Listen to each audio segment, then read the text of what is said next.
Hello guys, welcome to my channel. Guys আমি এটা কাম এনেকুৱা ভুল কৰিছো, মোৰতো এনেকুৱা লাগি আছে যে জীৱনটো কৰা নাই। আৰু ফাৰ্ষ্ট টাইম আহিছিলো মই পেৰাম্বাবুৰৰ কথা শুনি শুনি। তো গাইজ পেৰাম্বাবুৰত আহি এনেকুৱা এটা ফাঁচি গৈছো আমি। তিনিটা ল'ৰাই আহিছিলো, আহি গাইজ মানে দুদিনৰ কাৰণে ইয়াতে ৰখিছো। কিন্তু আজি হঠাৎকে গাড়ী চাড়ী চব বন্ধ হৈ গৈছে। মোৰ মতেতো কেৰালাত এনেকুৱা অৱস্থা কেতিয়াও হোৱা নাই, অকল আজিৰ দিনটোতে হৈছে। তো এতিয়া আমি খাবৰ কাৰণেও কিবা মানে খুজি নাপাওঁ। তো এতিয়া জমেটোত অৰ্ডাৰ কৰিলো আৰু অৰ্ডাৰ খিনি আহি আছে। আহিলে চাগে কিমান সময় লাগে চাওঁ।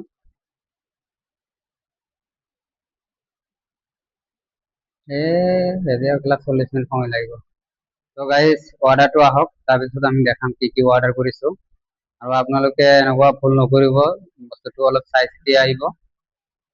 তো এইটোৱে আছিল আমাৰ ব্লগ।